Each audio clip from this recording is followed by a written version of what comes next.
I will now take a few moments to tell you about our speakers today. Floyd Miller serves as the clinical coordinator for the Richmond County District Attorney's Office. Mr. Miller has a long history of working in substance use and behavioral health treatment on Staten Island. He began his career at the YMCA Counseling Service, where he was promoted through multiple positions over his 15 years there, culminating in Associate Program Director.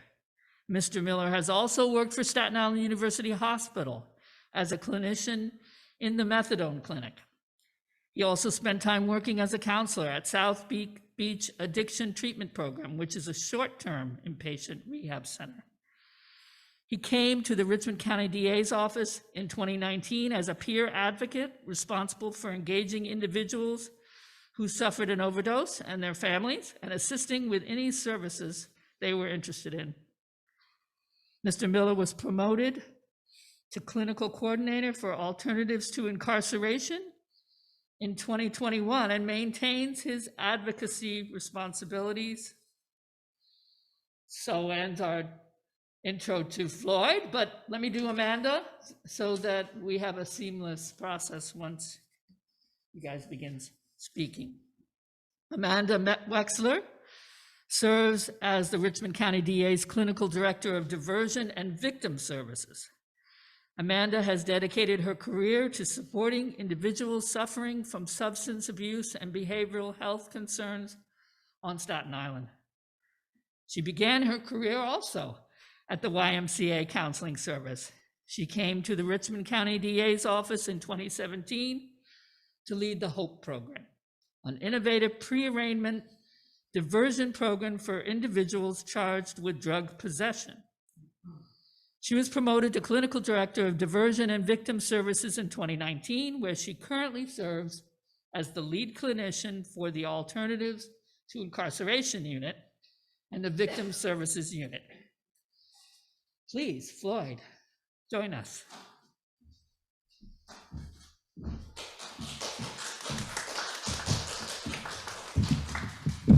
Good morning, everybody. And thank you for that introduction. It's very nice. I still, as I stand up here and I speak, I get nervous and tightness in my chest. I am not a professional speaker, but with that all being said, what Sarah just said, what we do at the office is, the main focus is we're trying to help people with substance abuse issues and mental health issues and get them the treatment that they need, because the crimes that they're committing is due to a substance use disorder or mental illness. And that pretty much tells us they don't belong incarcerated. They do need help, and there's treatment out there for people to get better. With Sarah talking about the overdoses, just alone on Staten Island, as of today, we have 217 overdoses just on Staten Island. Out of that, 139 of them are saves and 78 are DOAs, death. So Is that this year? that's this year only. So it continues to grow, the numbers. With all the help out there, the addiction is, not getting any better.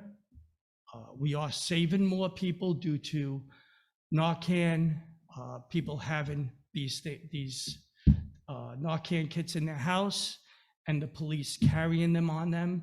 But still, that's one too many for Staten Island to have. So that was a beautiful introduction, but I like to reintroduce myself, okay? My name is Floyd Miller, and I am an alcoholic and drug addict. For the last 17 years, I am in recovery. So I started my addiction at the age of 18. I'm not going to go through a whole story of my addiction, but I'll let you know where it took me, what it caused for me and my family. But it was 22 years of hell for me and whoever was around me, because I wasn't a nice person, right? We all know people that have an alcohol or drug problem.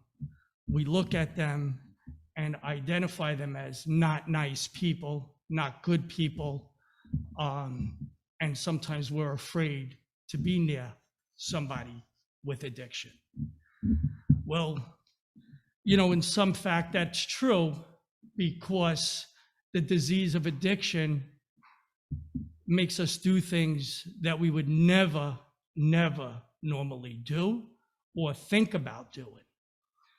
But from this disease, it tells you that you can do certain things so you could get your drug or your drink to make yourself feel better. So as an alcoholic and drug addict, my medication was alcohol and drugs, not being prescribed by a doctor.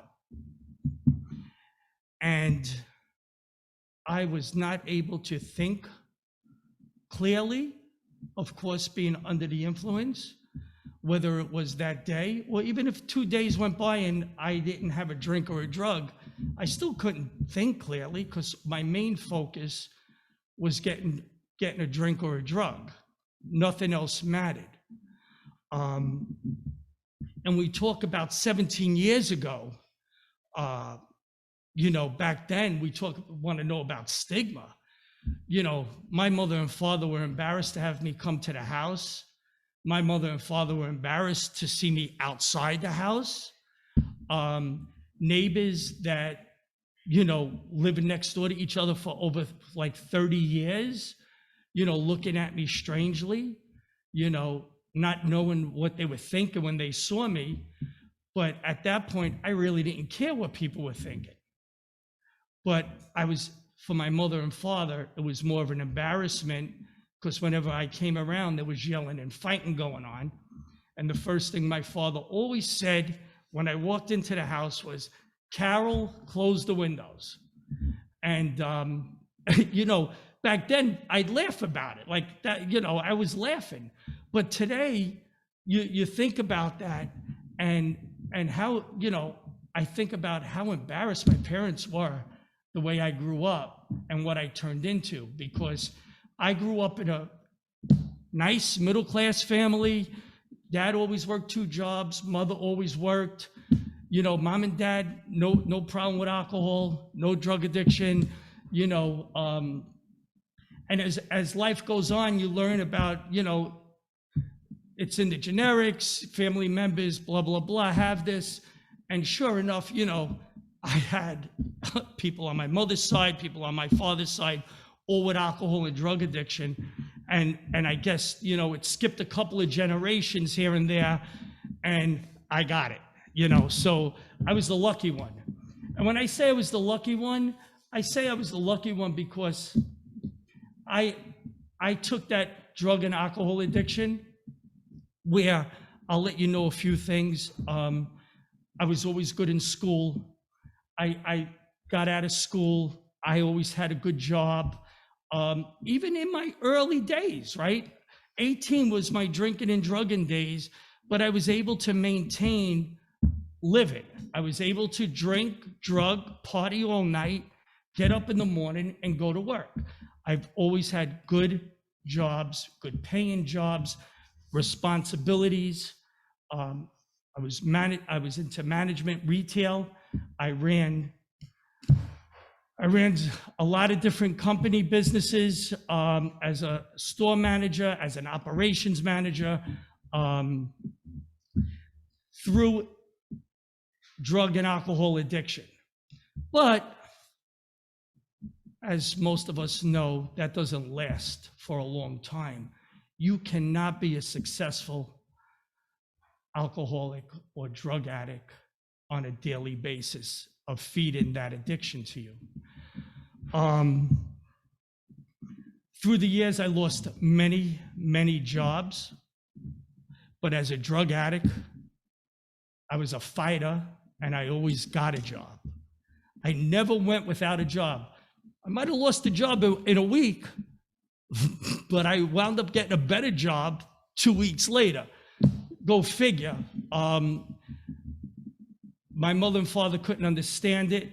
people, just friends of mine had words to say, like they just didn't understand how I always got a job.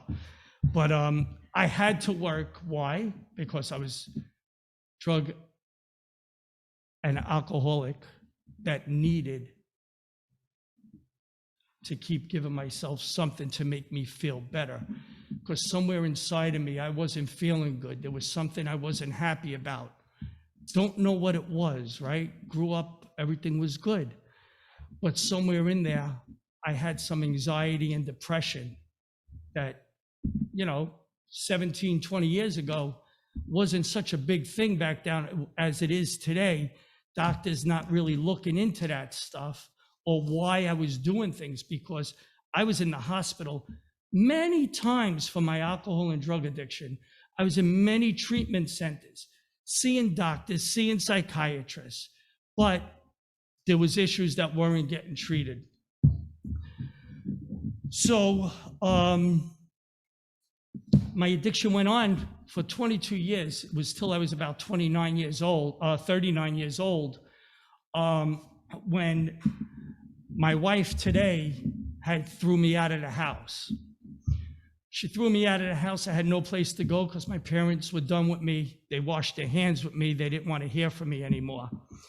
But like a good alcoholic and drug addict, I figured out a way how to survive on the streets for about 5 days. That's all it took, 5 days. So I was literally a person that was homeless, no money, jobless, walking the streets in the same clothes, and walking, trying to get a drink or a drug, whatever way I was able to do it. In my case, not embarrassed to say, but I would walk into the local deli and take something out of the cooler, Budweiser or whatever, so I could just have something. Something that this always brings me back to is, you see a person standing up here today, I'm wearing a suit, well-dressed, talking to people, trying to help people. But maybe 20 years ago, I would have been that person that you would have never came near or changed your seat on the bus or the train if I was on there, because many a times I was riding the train because I had no place to go. And I would just ride St. George, Tottenville, St. George, Tottenville, just to kill time because I didn't know what to do with myself. And people would look at me, people would look at me like, what the hell am I doing? Or, maybe it was the way I was dressed. Maybe it was the way I smelled. Who knows? I don't know. But regardless, I tell this story because I want people to know and give people hope that we do change. People do change, right? Everybody changes if you work at it and you get the help that you need to change your life. So for 22 years of addiction and in and out of treatment facilities, and let's not forget incarceration, because I went to jail a few times. I was in and out of Rikers a number of times. Sometimes I wound up back in Rikers the next day, with the same correction officer sitting on the floor where we would be housed. But nobody today can believe when I tell them my story, because anybody associated in my life today was never involved with me during my active drug and alcohol addiction. When I decided to get sober, I changed my whole life around, and I brought people into my life that was sober and not using drugs or alcohol. And this just started this fellowship of Alcoholics Anonymous, where when I pulled up to this church, flashbacks, memories, my AA meetings used to be in the next room back there. And this was such a known place, and I didn't put it together when I saw the address and the name of the church, because when you're in AA, you're just going to where the meeting is. You're not paying attention to that stuff. But the kitchen's right back there, if I remember correctly. Yeah, right?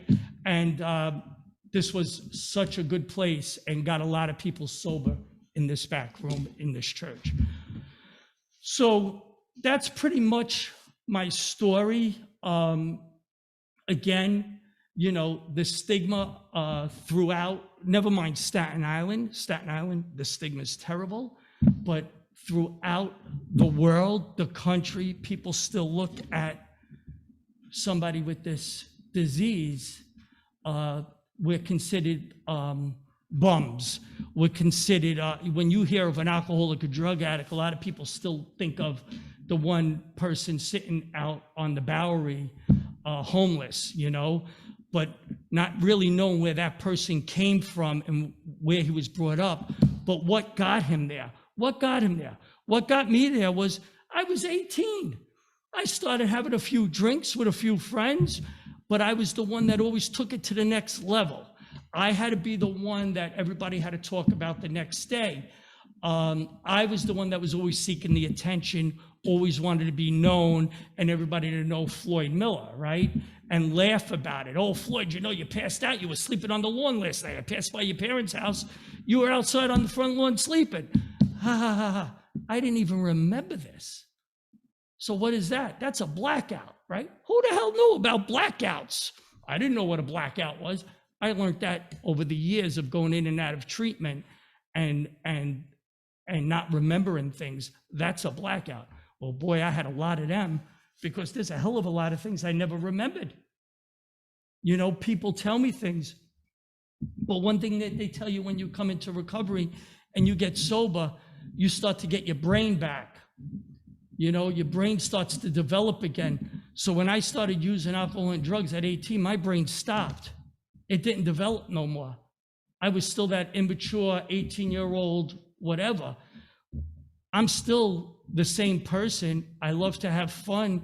I love to be silly. I love to be crazy. People in my office are always laughing at me, but it's in a different way today, right? You know, it's not, and I'm remembering it. But back then, you know, I was seeking the attention. That's what I was missing. Whatever that was, that's what I found out why I started doing the things I was doing. For whatever reason that was, I still don't know. But I guess I just backtracked a little bit. But your brain stops developing when you start using alcohol and drugs. And every year that you stay sober, it starts to grow again. And every year when it's growing, I start remembering different things that I did under the influence. And when you know, there's Amanda Wexler that's here.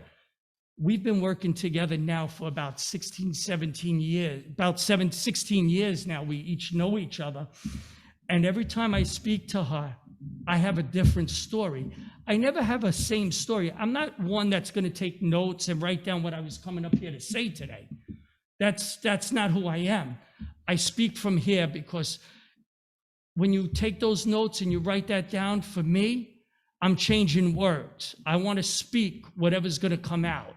Whether it's going to make sense to you or not, you'll make sense of it.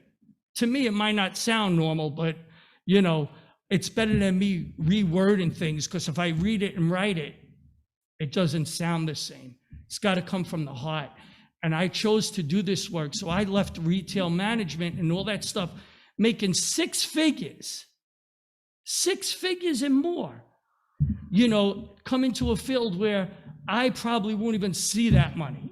You know, social workers, substance abuse counselors, we don't make that kind of money. But that's not what I was looking to do. I was looking to make a change in people's lives and to help people the way somebody helped me. So when I first came into treatment, I had people that helped me get to where I am today. And I never forget it. And to this day, I still text them. And these were my counselors in the past, you know, and I'll say today, 17 years, thank you for everything you did for me. I want to be that person giving back to Staten Island. So I left the YMCA after 16 years of working there to come work in the district attorney's office because I wanted to be more part of Staten Island. I wanted to be what the district attorney, Michael McMahon, was doing for Staten Island. I wanted to be part of that. I wanted to make a change in everybody's life and let people know they could call me and it's free and I'm going to help you and I'm going to help you get what you got to get. So with that being said today, I want to thank everybody and let you know that if you have somebody that is suffering today with addiction, whether it's in your family, a neighbor, a friend, you know, all I could say is, don't be scared. Don't walk away, but ask, what can I do to help you? And that could be, give them my card. Tell them to call me. Tell them to call our office. Maybe pass them on to a counseling center. But if you don't know what to do, that's why we're here today, is so you know that you could call us and we'll direct you or whoever it is into the right direction. So thank you again for today, everybody. Thank you, Sarah, Mr. and Mrs. Clark. Thank you so much. And have a great day.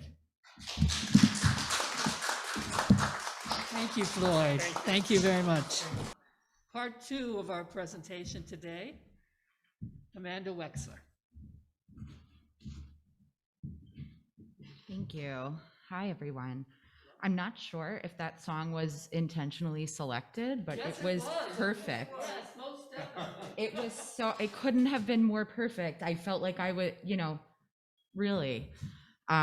I was listening to the lyrics and thinking about who Floyd and I really try to be for people on Staten Island is that person, right? That hears you calling and hears you when nobody else is around. And I was reflecting on an experience that I had on Friday. I went to, so part of the job that Floyd and I do when individuals are arrested for crimes that are related to their illness, the DA wants us to try to engage them in treatment services instead of going to jail, with the concept being that what is jail teaching them? You, right, the DA will sometimes say that there's folks that are doing life 30 days at a time.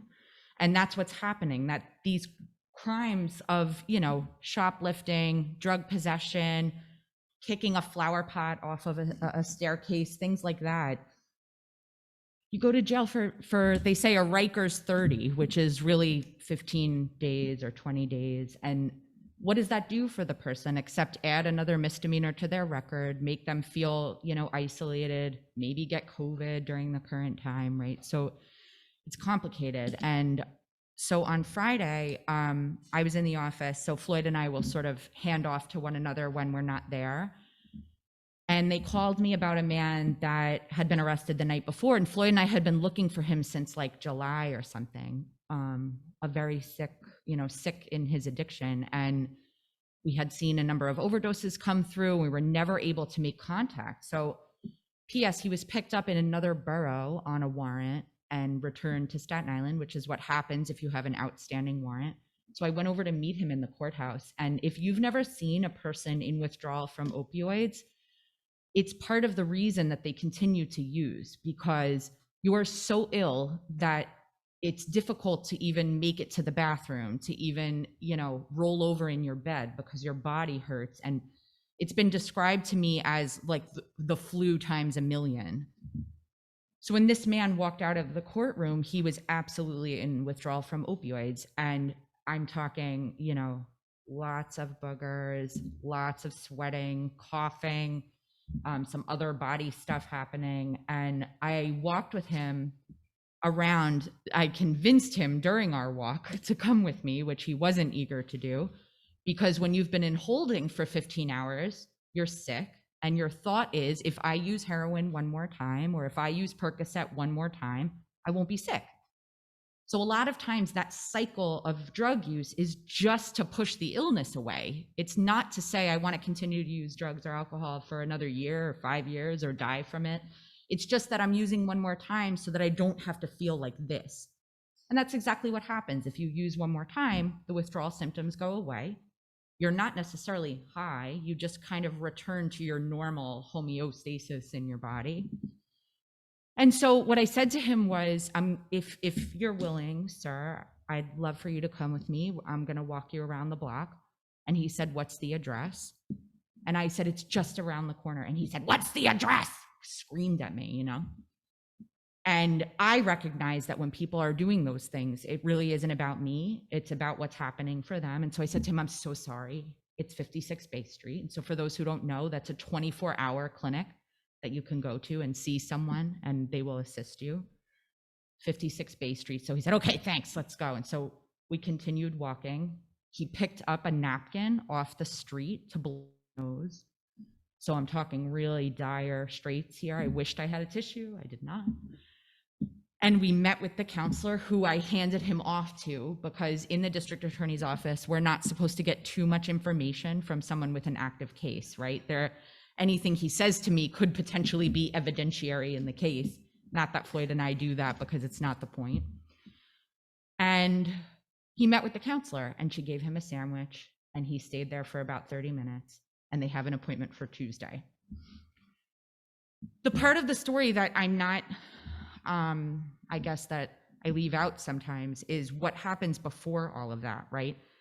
This is a man in his late 50s. He's been through lots of treatment centers. He's been arrested upwards of 15 times for silly little stuff, you know, but those silly little things still have victims and people who are affected by the behaviors that people do.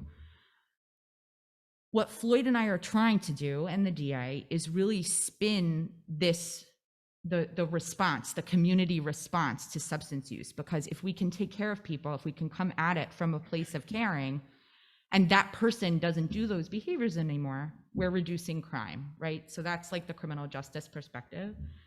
And if you think about Floyd's story that he just shared with us, that's what happened, right? A person who was committing crimes, who spent time in Rikers, was able to change his life and is not doing those things and contributing back.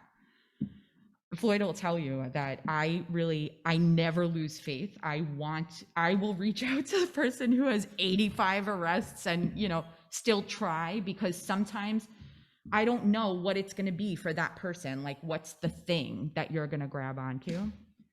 But what Floyd and I hear all the time from families is, you know, he was such a good kid. He came from a good family.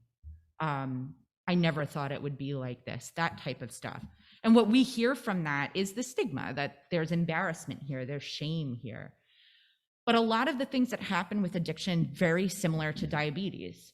Diabetes is an illness, that type 2, that is genetic and environmental, that, you know, sort of comes out based on what's happening in what we're eating and if we're exercising. But also you could have 4 siblings and only one of them gets it. Why? Growing up in the same family, right? Addiction is a similar situation. Whatever's happening in our environment, our stressors, what we're putting into our body, certain things can happen. Family members in the same family can start using drugs and alcohol, and only one of them becomes dependent. We don't know why that is. We don't know what the triggers are. You sometimes hear things about a switch in the brain. That's not accurate. There's no switch. It's unclear what the thing is that keeps it going. What we do know is the longer that you can delay someone from starting to use substances, the less likely they are to develop an addiction.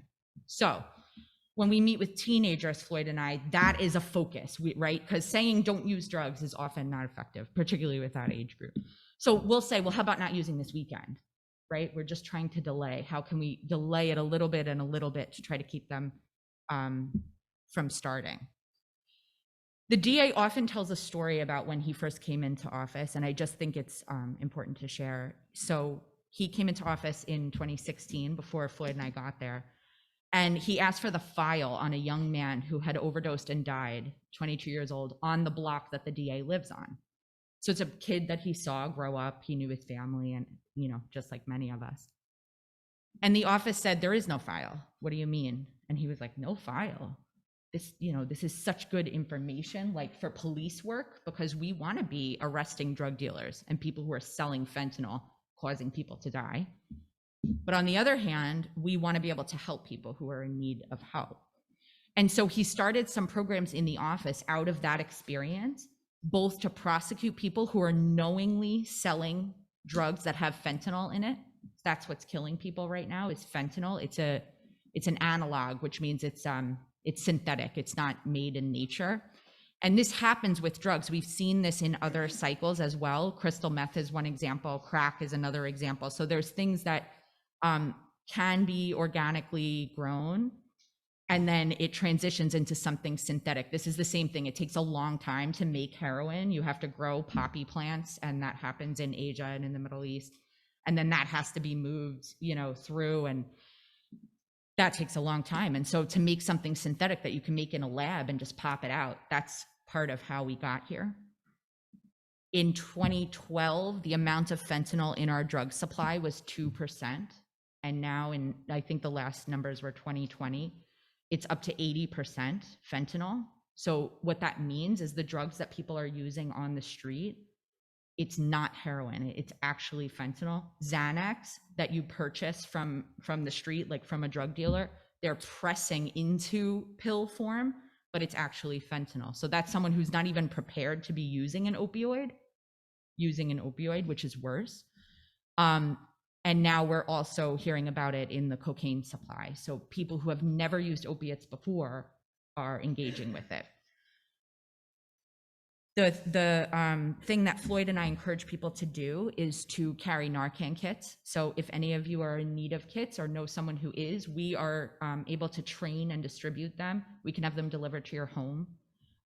We can give you as many as you want. You don't have to tell us what happens with them. But Narcan can reverse an overdose. It's an intranasal, like a Flonase. So you basically spray it up someone's nose and it can wake them up from an overdose. So that's the best thing. If you have someone who's using substances, any substances in your life, we want to be equipped for that. And to get back to the stigma piece of this, all of these folks who are engaged in these different behaviors, as Floyd said, it's not clear how the person gets there. And the why is almost less important than like, what do we do now? How can we help you? And substance use disorder treatment has come a really long way. They used to tell people, put on a diaper and stand in the corner because you're acting like a baby. Like that was addiction treatment. That helped some people, a very small amount.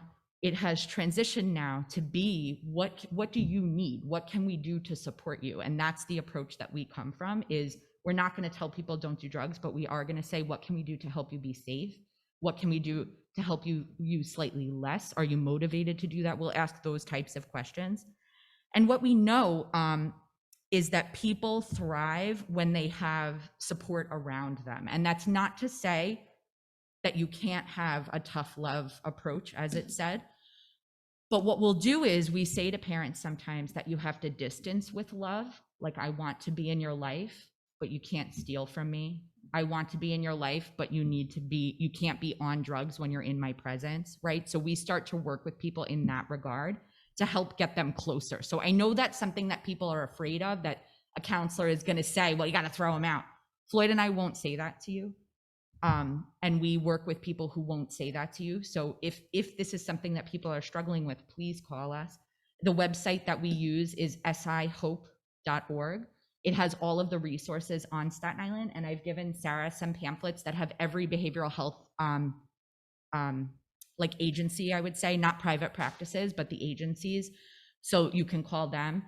You could even call us anonymously and not tell us who you are, and we will assist. So all of those things. And Floyd will tell you, we had a funny thing happen a couple of weeks ago. We spoke, I forget where we spoke, but the next day someone called Floyd and was like, I want to see if Mike McMahon puts his money where his mouth is. And she didn't believe that we would actually help. And P.S. Floyd got her son into rehab 4 times in the same weekend, because the man would go and then leave and then go and then leave. He worked all weekend just making sure that all happened. So we really do mean it. And our full intention, like, I get no pleasure out of standing next to the man with boogers running down his face or any of that, except that I know that I'm connecting him to the next piece. And we'll call him and cross our fingers that he shows up on Tuesday and see if we can make some steps towards him being healthier and all of that. So that's why we're here. And we really do want to be of service. If you have questions, or if you're connected to other organizations where you'd like us to speak, we're going to speak in some high schools. And we also are connected to other people that can do that work too. If you need something different, like maybe you need a female who's in recovery, or maybe you need somebody, you know, with more of a mental health spin, let us know. We just want to be able to start talking about this so that it can feel more like the way my mom said, well, we have heart disease in our family, so you need to do this and this and this. We want to be able to say we have addiction in our family, so you need to do this and this and this to protect yourself. Thanks for having us. Thank you, Amanda. The pamphlets that Amanda was talking about